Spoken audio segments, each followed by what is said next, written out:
Shalom, selamat pagi Bapak Ibu serta saudara yang terkasih di dalam Tuhan Yesus Kristus. Berjumpa kembali dengan saya, Penetua Dia Kristanti Setiani dalam Sapaan Majelis Kamis 14 Mei 2020. Saya berharap Bapak Ibu serta saudara terkasih dalam kondisi yang sehat, penuh sukacita, dan tetap semangat. Sebelum kita merenungkan bagian dari firman Tuhan, marilah kita bersama-sama berdoa. Bapa di dalam surga, kembali di pagi hari ini kami datang ke hadirat-Mu, mengucap segala puji syukur dan terima kasih kami Tuhan, untuk setiap kasih karunia dan anugerah yang senantiasa Kau limpahkan di dalam kehidupan kami hari lepas hari. Terlebih di pagi ini kami mengucap syukur Tuhan untuk kesempatan yang boleh kami terima di pagi hari ini. Kami boleh kembali melanjutkan kehidupan kami. Kami boleh bangun dari tidur kami dalam keadaan sehat tanpa pulang satu apapun. Tapi kami mengucap syukur Tuhan kalau di pagi hari ini kami boleh kembali merenungkan firman-Mu. Biarlah Kau sendiri yang berfirman atas kami Tuhan, dan kami siap untuk mendengarkan, merenungkan, terlebih untuk melakukan dalam kehidupan kami. Kiranya Roh-Mu yang kudus yang boleh memenuhi setiap kami yang mendengarkan firman-Mu ini. Hanya di dalam nama Tuhan Yesus kami berdoa. Amin. Bapak Ibu serta saudara yang terkasih di dalam Tuhan Yesus, bagian firman Tuhan yang akan kita renungkan pada pagi hari ini terambil dari Yohanes 15 ayat 9 yang demikian firman-Nya. Seperti Bapa telah mengasihi aku, demikianlah juga aku telah mengasihi kamu. Tinggallah di dalam kasih-Ku itu.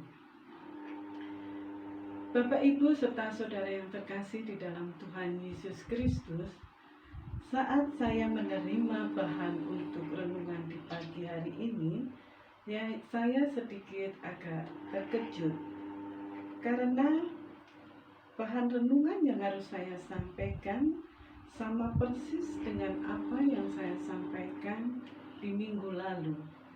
Mungkin bagi Bapak Ibu serta saudara yang mengikutinya juga sedikit agak heran. Namun di dalam kebingungan saya itu, saya teringat akan apa yang sudah saya sampaikan di renungan minggu lalu juga, bahwa apa yang terjadi di dalam kehidupan kita tidak ada yang kebetulan. Selalu ada rencana Tuhan, dan rencana Tuhan selalu baik bagi kita. Saya meyakini bahwa kalau saat ini saya harus menyampaikan bagian firman Tuhan yang sama dengan minggu lalu, ini juga merupakan bagian dari rencana Tuhan. Mungkin Tuhan menghendaki kita semua untuk lebih lagi bisa merenungkan ataupun memahami tentang kasih. Kalau minggu lalu Tuhan telah mengajarkan kepada kita tentang bagaimana kita harus mengasihi sesama kita seperti Tuhan telah melakukannya lebih dulu mengasihi kita. Hari ini kita akan merenungkan perintah Tuhan untuk tinggal di dalam kasih Tuhan Yesus. Bapak, Ibu, serta saudara yang terkasih di dalam Tuhan Yesus tentu saja sudah sangat memahami bahwa Tuhan Yesus bukan hanya mengasihi, tetapi Tuhan Yesus adalah Sang Kasih itu sendiri. Di dalam diri Tuhan Yesus, Allah telah menunjukkan perhatiannya kepada semua manusia tanpa kecuali. Bahkan orang-orang berdosa pun tidak luput dari sentuhan kasih-Nya. Tuhan Yesus menawarkan pengampunan bagi semua yang bersedia untuk bertobat.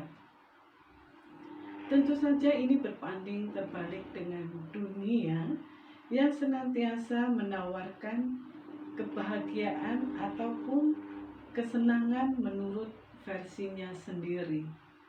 Ada sebagian orang yang merasa bahagia atau melihat satu kebahagiaan itu saat dia mempunyai rumah lebih dari 3. Mungkin ada orang yang melihat kebahagiaan atau merasakan suatu kebahagiaan saat saldo di dalam rekening tabungannya sudah mencapai belasan digit. Atau ada juga yang merasa bahagia saat dia bisa dicukupkan apa yang menjadi kebutuhan sehari-harinya, cukup makan, cukup sandang, maupun kecukupan yang lainnya. Dan masih banyak lagi kebahagiaan menurut versi masing-masing orang.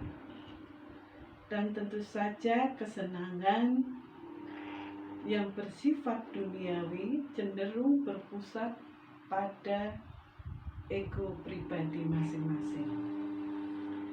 Dan kebahagiaan semacam ini bukanlah solusi atau jalan keluar untuk mendapatkan sukacita sejati dalam hidup kita.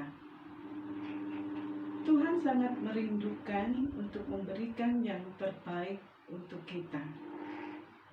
Tuhan Yesus juga merindukan untuk kita mendapatkan sukacita yang sejati, sukacita yang tidak tergantung dari situasi diri kita.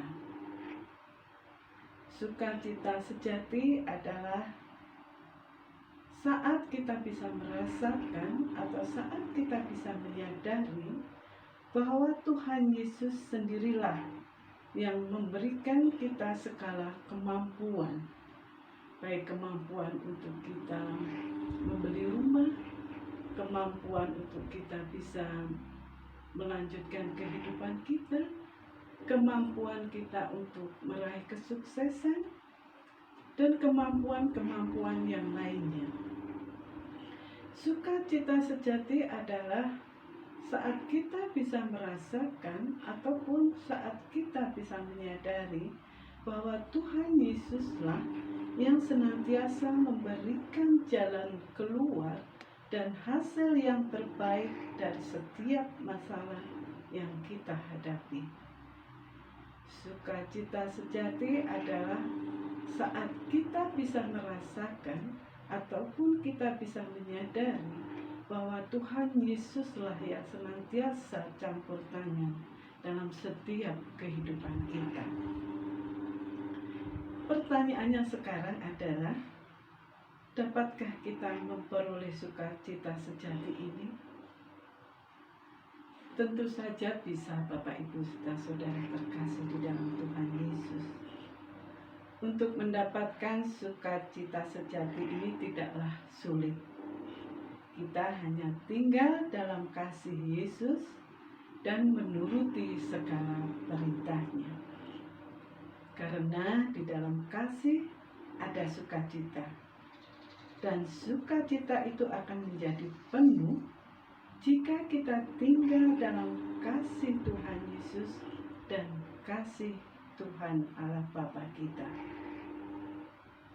Bagi dunia yang sedang dibelit oleh individualisme atau bahkan dalam kondisi yang serba sulit ini, pewartaan Kristiani tentang cinta kasih ini tentu saja menghadapi segala tantangan yang sedikit agak berat, tetapi juga sekaligus amat relevan, di mana banyak orang yang dalam kesulitan ini merindukan cinta kasih, merindukan sapaan dari kita, merindukan belas kasihan dari kita.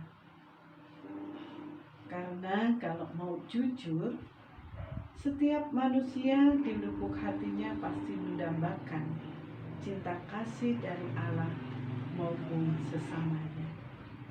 Bapak Ibu serta saudara yang terkasih di dalam Tuhan Yesus, untuk itu marilah di dalam kondisi yang sulit ini, karena adanya wabah corona ini, marilah kita untuk tetap tinggal di dalam kasih Tuhan Yesus, untuk kita tetap bisa melakukan apa yang menjadi perintahnya, untuk mengasihi sesama kita, untuk mengasihi Tuhan Allah kita. Tuhan Yesus memberkati. Amin. Mari kita kembali berdoa.